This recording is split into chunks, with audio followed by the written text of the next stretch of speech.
Well, everyone, thanks for joining me. Today I'm going to be going over doing tiling and just kind of some general tips, some things I've learned over doing a few tiling jobs.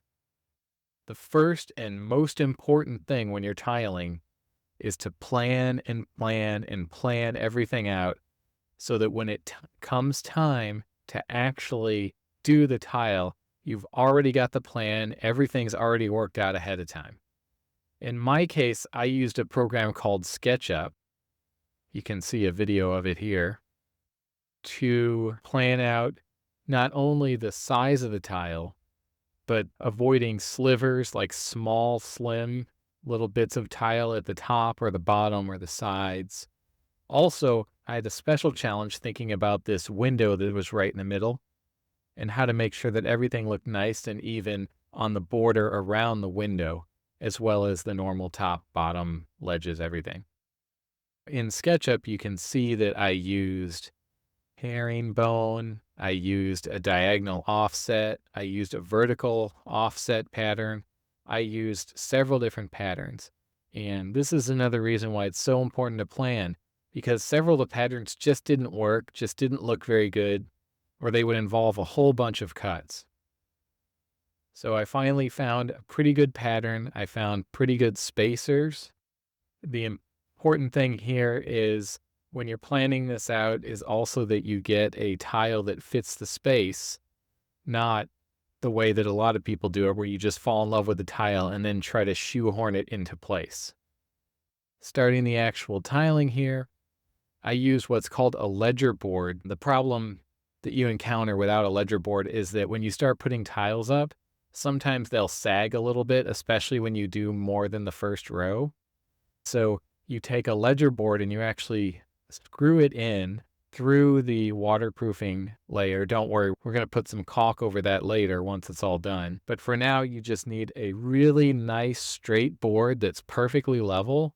And that's where you start your tiles at. You also never want to start your tile right at the bathtub and work your way up, because 9 times out of 10, the bathtub's not level, or there's some reason why you'll have to make some weird cut or something like that.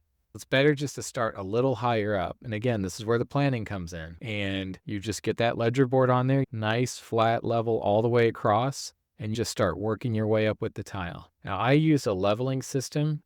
In this case, I used wedges, and I had previously used kind of these crosses that are pretty good for spacing the tile, but aren't good for keeping the tile nice and flush and flat as a surface. That was a problem I had run into before in my downstairs bathroom. I also use a laser level, and everyone should use a laser level. I actually own a few of them, and I use them all the time. I use multiple ones in concert with each other. Use the laser level for the horizontal and for the vertical lines, in combination with your traditional style, what's called spirit levels, where it just has a little bubble in the middle of it. You can use all of them together. Don't be shy about it. None of them are even really that expensive. So it's worth having a couple different spirit levels of different lengths too. I also always back butter my tiles. It isn't always necessary. There are some tiles that are flat on the back and they're little subway tiles, but for any tile that has a side over 3 or 4 inches, you always want to back butter them. It's just an extra insurance policy and it helps increase adhesion. For the window here, this part was really difficult because I needed 17 cuts per side for the window columns. So I made all these cuts ahead of time. Again, are you sensing a theme here? Planning everything out. I made all of these cuts ahead of time so that when I went to put them on, they all just went into place more or less. I also did the inside wall first. So you have this alcove, the middle wall with the window, and then you've got the 2 walls on the right and the left. When you're trying to figure out which wall to tile first, usually it's best to do the middle wall, the inside wall.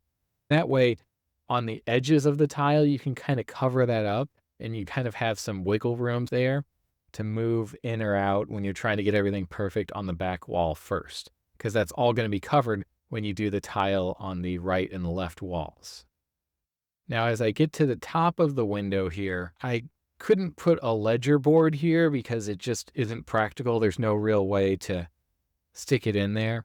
Instead, I used blue tape. I just put the tiles up and I used blue tape to hold them in place while the thin set was setting.